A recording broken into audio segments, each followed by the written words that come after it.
Hello students, मैं हूं श्याम भाटिया और आप सबका वेलकम करता हूं ई अकेडमी 1 2 3 पर। तो आज हम समझेंगे है ना बेहतरीन क्वेश्चन करंट इलेक्ट्रिसिटी के बारे में कि करंट इलेक्ट्रिसिटी से रिलेटेड जो क्वेश्चंस है वो न्यूमेरिकल अपन आज के इस वीडियो में लेने वाले हैं। ठीक है, तो सबसे पहले मैं आप लोगों से रिक्वेस्ट करता हूं कि चैनल पर अगर नए आए हैं तो इसको सब्सक्राइब कर दीजिए, है ना। और साथ ही साथ एक और इन्फॉर्मेशन कि मैं अनअकैडमी पर भी आपको टीच करता हूँ, पढ़ाता हूँ, तो वहाँ पर भी श्याम भाटिया फिजिक्स आप सर्च कर सकते हैं, है ना। और अनअकैडमी पर एक एक्सेल बैच शुरू होने वाली है जो कि ड्रॉपर के लिए है ना। ठीक है, तो आप वहाँ जाकर इंटरेस्टेड के जो कैंडिडेट है वो ज्वाइन कर सकते हैं। ठीक है, और वहाँ पर भी टॉप एजुकेटर आपको क्या करेंगे, टीच करेंगे। ठीक है, तो ये बात हुई। और एक्सेल बैच में जो रहेंगे वो ड्रॉपर्स के लिए ज़्यादा इंपॉर्टेंट है ना। और चलिए आगे बढ़ते हैं थोड़ा सा। यहाँ पर इमर्ज बैच, जो इमर्ज बैच है यहाँ पर क्या होता है, यहाँ पर ये होगा कि जो 11th में पढ़ रहे हैं, ऑलरेडी 11th में जो पढ़ रहे हैं और साथ में जेई कर रहे हैं, है ना, एडवांस और मेंस और एडवांस, उनके लिए ये चीज़ इमर्ज 11th वालों के लिए, है ना। और साथ में फिर और एक और टेस्ट सीरीज स्टार्ट हो रही है, T20 टेस्ट सीरीज, है ना। और जो 2022 में 23 में या 24 के जो एक्सपीरियंस है जेई के लिए, वो लोग इसको ज्वाइन कर सकते हैं। इसमें प्राइस भी है, रिवार्ड्स भी है और एज पर योर रैंक्स, है ना। तो आप वहाँ कोड यूज़ कर सकते हैं श्याम भाटिया, है ना, श्याम भाटिया फिजिक्स यूज़ कर सकते हैं। श्याम भाटिया फिजिक्स, तो आपको फ्लैट आप 10% मिल जाएगा उसमें ना। ये वाली चीज़ें या प्रोफाइल अनलॉक हो जाएगी, तो आप वहाँ जाके इसको कर सकते हैं। ठीक है, और अनअकैडमी के प्लेटफॉर्म पर जो लोगों ने ऑलरेडी एग्ज़ाम क्रैक किया है उन लोगों को आप देख सकते हैं, है ना। तो काफ़ी ट्रस्टेड प्लेटफॉर्म है, आप जाके वहाँ पर तैयारी कर सकते हैं। चलिए बात को शुरू करते हैं। और इसका लिंक ये दिया गया है ना, अनअकैडमी आप सर्च करेंगे या ब्राउज़र में डालेंगे तो आपको ये चीज़ डालनी है। ठीक है, तो T20 आप वहाँ पर ज्वाइन कर सकते हैं। तो यहाँ बात शुरू करते हैं अपन, है ना। तो ये जो आपके पास दिया गया है गैल्वेनोमीटर G दिया गया। अब यहाँ पर देखिए ये 2 वोल्ट है, बिल्कुल सही बात। अब ये 2 वोल्ट है तो यहाँ पर भी 2 वोल्ट ही होना चाहिए, यस और नो। यहाँ पर भी 2 वोल्ट होना चाहिए, तभी जाकर तो करंट का फ्लो नहीं होगा यहाँ। नहीं तो अगर वोल्टेज ग्रेडियंट या पोटेंशियल ग्रेडियंट हो तो करंट फ्लो या तो इधर जाएगी या इधर जाएगी। तो ये क्या बोल रहा है, ए और b shows the negligible resistance और G shows the zero deflection. Important बात है, जीरो डिफ्लेक्शन, यानी कोई डिफ्लेक्शन नहीं, मतलब दोनों ओर पोटेंशियल क्या रहा होगा, सेम रहा होगा, दैट्स ऑल। ये 2 है और यहाँ 12 ऑलरेडी दिया है, ये बैटरी लगी, तो इसमें करंट कितनी फ्लो हो जाएगी, V = IR। ओम भैया को याद कर लो, है ना। 12 - 2 = I कितना, वो निकालना है। R कितना है, 500 ओम। तो यहाँ से कितना हो जाएगा, 10 = I × 500। 1 0 से 1 0 कैंसिल, तो यहाँ पे कितना आ गया आपके पास, 1/15 आ गया। बहुत बढ़िया। इसमें करंट, अब ये सेम वोल्टेज लेवल पे है तो इधर तो करंट जानी नहीं, सारी करंट इधर ही आ जाएगी। अब यहाँ 2 वोल्ट, यहाँ 0 वोल्ट।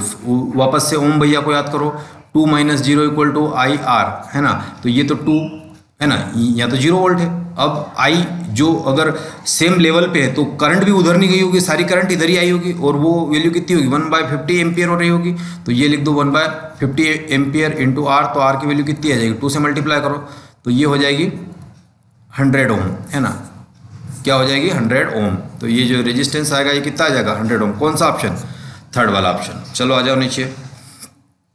यहाँ देखो, ये यहाँ पर R = क्या होता है, ρL/A होता है। बहुत बढ़िया। और रो और A जब कांस्टेंट हो जाए तो R डायरेक्टली प्रोपोर्शनल लेंथ की हो जाता है, उस वायर की लेंथ कितनी होगी उसी के अकॉर्डिंगली। तो ये R है और ये कितनी दे रखी, 20 दे रखी, ये कितनी दे रखी, 80 दे रखी, सेंटीमीटर ये दिया ना 80। तो ये एक्चुअली हो गया बैलेंस व्हीटस्टोन का। R/, कितना आ गया, 20।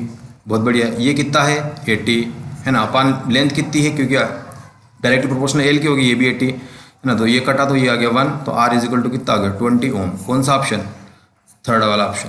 बहुत बढ़िया। बस ऐसे ही आपको अटेम्प्ट करते जाना है ना, इजी वे में। देखो यहाँ पर ये करंट डिस्ट्रीब्यूशन पे दिया है, यहाँ पर I करंट लेट से आ रही होगी, तो इस साइड जो करंट गई होगी वो कैसे निकालोगे। इसमें सपोज डेट कि मेरी करंट I1 गई है इसमें, तो यहाँ पर ये कितना दिया गया है I1 में, तो इसके लिए फार्मूला क्या होता है, I1 R² इतना कितना होता है, 2 वाट होता है, तो 2 वाट लिख दिया मैंने, है ना। R कितना दिया, 8 ओम दिया है, तो यहाँ पे लिखो I1 का स्क्वायर × 8 = 2, तो I1 का स्क्वायर हो जाएगा, और ये 2/8, है ना। 1/4 आ गया।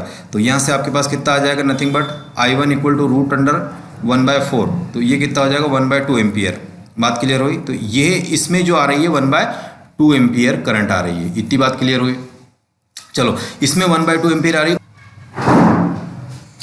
तो यहाँ पर जो आ रही है कितनी आ रही है, 1/2 एम्पियर आ रही है, और रेजिस्टेंस कितना है, 8 ओम है। तो जितनी करंट 8 ओम में जा रही है, इसका टोटल कितना है, 4 ओम ही है। 4 ओम है तो इधर जितनी आ रही है उसकी दुगनी जा रही होगी। क्यों? क्योंकि करंट का distribution inverse ratio of resistance में होता है। तो यहाँ 8 है तो इसमें कितनी गई होगी, इसकी दुगनी गई होगी, यानी 1/2 का दुगना कितना होता है, 1 एम्पियर होता है। तो इसमें जो करंट जा रही होगी वो 1 एम्पियर की जा रही होगी, है ना। अब पूछा कितना है, 3 ओम में आपके पास पावर डिसिपेटेड, तो यहाँ पर भी क्या कर दोगे, I2 बोल दो, I2 R, है ना। तो I2 कितना है, 1 एम्पियर, तो ये 1 का स्क्वायर, R कितना दिया है, 3 ओम में पूछा है, तो यहाँ लगा दिया 3 ओम, तो नथिंग बट 3 वाट। ये कितना आंसर आ जाएगा, 3 वाट। कौन सा ऑप्शन, सेकंड ऑप्शन। ऐसे करके आप इसको इजीली निकाल सकते हो, और ये सब काम की चीज़ें है ना, क्वेश्चन इसमें फ्रेम होता है। यहाँ पर दिया गया 2 सेल्स ऑफ EMF 4 वोल्ट, इसका 4 वोल्ट है, इसका 2 वोल्ट है, और ये प्लस माइनस यानी सीरीज कॉम्बिनेशन ऑफ सेल है, और ये क्या है, उनका इंटरनल रेजिस्टेंस है। क्या है, इंटरनल रेजिस्टेंसेस है, ठीक है। तो ये इंटरनल रेजिस्टेंसेस की बात आती है तो टोटल कितना हो जाएगा, E1 प्लस E2, तो नथिंग बट कितना आ जाएगा, सीरीज में तो 4 + 2 नथिंग बट 6 वोल्ट आ गया, नॉट ओम। और ओम कितना हो जाएगा, अब इसका रिजल्टेंट निकालो, सीरीज कॉम्बिनेशन 3 × 6/6 + 3, तो ये 18/6 3 जा 9, तो 9 2 जा, तो ये कितना आ गया, 2 ओम आ गया। इसका 2 ओम है और ये भी 2 ओम है, तो टोटल कितना आ गया, 4 ओम है। और फिर ये 1 ओम और ये 1 ओम, तो ये 2 ओम और जोड़ दो इसमें, तो टोटल कितना हो गया, 6 ओम। तो R टोटल जो इस सर्किट का जा रहा है वो कितना जा रहा है, 6 ओम जा रहा है ना। तो लगा तो V = IR, एम्पियर तो निकालना है, तो V कितना है, कहाँ गया मेरे पास, ये 6 वोल्ट है, तो ये 6 वोल्ट लगा दिया मैंने, है ना। I निकालना है, R कितना आ रहा है, 6 आ रहा है ना। तो ये 6 से 6 कट गया, तो यहाँ पर I कितनी हो जाएगी, 1 एम्पियर करंट, है ना। कितनी आ जाएगी, 1 एम्पियर। कौन सा, थर्ड ऑप्शन। इजीली करते हुए आप ऐसे ही इस चीज़ को निकालते चले जाएंगे, कुछ और आपको सेंसफुल चीज़ नहीं देखो यहाँ पर ये 10 वोल्ट है। अब यहाँ पर थोड़ा सा कंसेप्ट ध्यान में रखना, यहाँ से जो करंट निकली, जितनी भी निकली हो, मान लो कि X करंट निकली होगी, X करंट निकली होगी तो बैटरी में X करंट ही तो जानी पड़ेगी। कंसेप्ट क्लियर हुआ। अगर X करंट इससे इधर से निकली होगी तो X करंट ही इसमें गई होगी, और इस बैटरी से मान लो कि Y करंट निकली होगी, तो वो कुछ भी करंट इधर नहीं जाएगी, वो वापस बैटरी में जितने इलेक्ट्रॉन निकले उतने इलेक्ट्रॉन वापस जाने। मतलब कहने का अर्थ है कि जितनी करंट रिलीज हो रही उतनी करंट इन होगी, यानी आउट में जितनी जा रही उतनी इन में होगी। तो जितनी Y करंट गई थी इधर, तो न तो Y वाली करंट आई ना X वाली करंट आई, तो 1 ओम में कितना होना चाहिए रेजिस्टेंस, 0 रेजिस्टेंस, मतलब 0 एम्पियर करंट होनी चाहिए। बात क्लियर है। क्यों हो रहा है ऐसा, क्योंकि जितनी करंट, ये कंसेप्ट ध्यान में रखना है कि जितनी करंट आती है उतनी करंट वापस बैटरी में जाना चाहिए, ठीक है। ये वाली बात क्लियर हो गई। तो ये अपन कर सकते हैं ऐसे, इससे रिलेटेड बहुत सारे क्वेश्चंस और भी फ्रेम होते हैं, है ना। वीडियो अगर अच्छा लगा तो लाइक कीजिएगा, और भी आपके डाउट हो तो आप कमेंट करके मुझे पूछ सकते हैं। बाकी आप अनअकैडमी पे भी मुझे ज्वाइन कर सकते हैं। तो